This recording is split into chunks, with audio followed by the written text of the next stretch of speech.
Di sebuah desa, terdapat seorang pemuda sila yang sangat darah tinggi, yang bercita-cita ingin masuk ke militer, dan saking darah tingginya si pemuda yang gak pat tersebut, sampai berani membentak ibunya.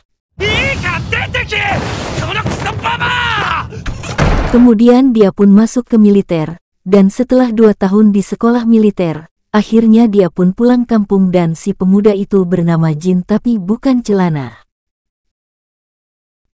Ternyata Jin pulang kampung itu bukan untuk bertemu dengan keluarganya, melainkan sekolah militernya akan melakukan ujian praktek untuk membunuh Titan.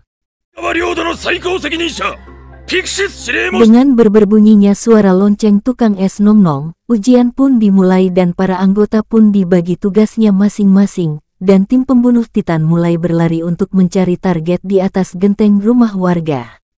Tanpa memikirkan gimana nasib rumah warga kalau nanti hujan turun. Jin, yang merasa akamsi maju duluan.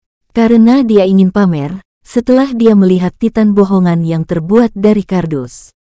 Dia malah kesalip terus sama teman-temannya yang berhasil menebas target sampai-sampai si Akamsi tidak kebagian target.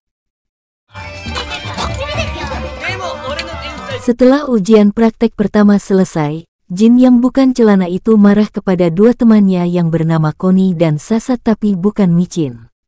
Jin yang bukan Celana pun mengoceh sampai-sampai mereka bertiga mau berantem, untung bisa ditenangi oleh teman satunya lagi yang bernama Rainer.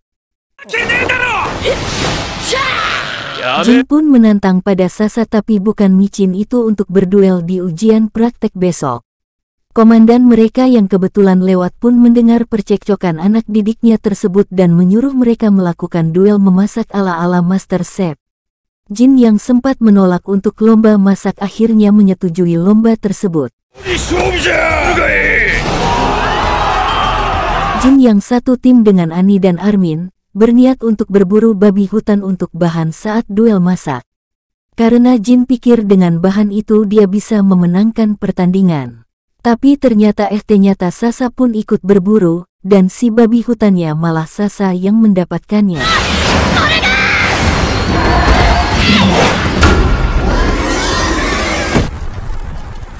Jin apes lagi.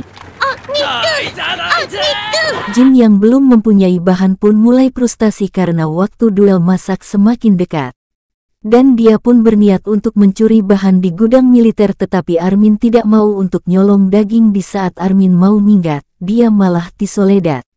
Dan di saat itu Ani menolak rencana Jin.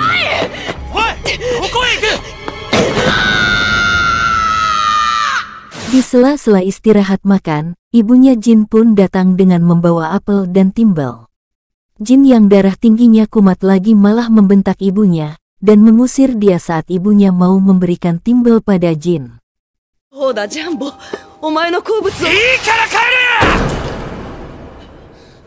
Karena Armin dan Ami menolak untuk mencuri, Jin pun melakukannya sendiri, tetapi niat mencurinya gagal karena ada seniornya yang mencari dia dan dia pun memberikan timbal dari ibunya tadi.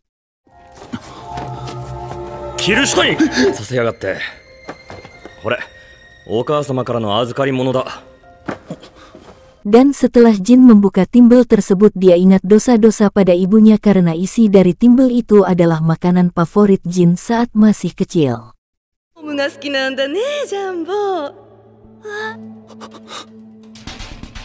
Pertempuran di dapur pun dimulai, mereka memasak dengan penuh semangat. Sasa yang memasak dari bahan daging babi hutan dan dibantu Koni serta Rainer memilih sayuran untuk tambahan pasakannya. Dan Jin yang tidak tahu sedang memasak apa, sampai Armin dan Markona. Maksudnya Ani hanya bisa bengong saja. Malam penilaian lomba duel masak pun dimulai dan dihadiri oleh semua anggota militer. Jurinya pun adalah komandan mereka yang botak. Sasa tapi bukan micin pun yang berhasil menangkap babi hutan memasak steak. Bukan rendang ya. Komandan pun ngahuleng jentul dan sampai dia berhayal ngalor ngidul saking enaknya menu buatan Sasa.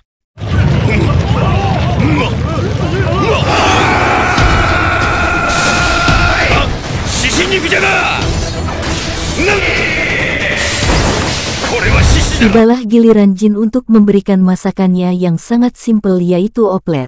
Maksudnya omelet. Komandan pun tidak bereaksi apa-apa setelah memakan hidangan dari Jin, dan kelompok Sasa pun menyimpulkan kalau kelompoknya akan menang. Tapi alangkah terkejutnya semua orang yang ada di situ kalau pemenang duel memasak itu adalah Jin.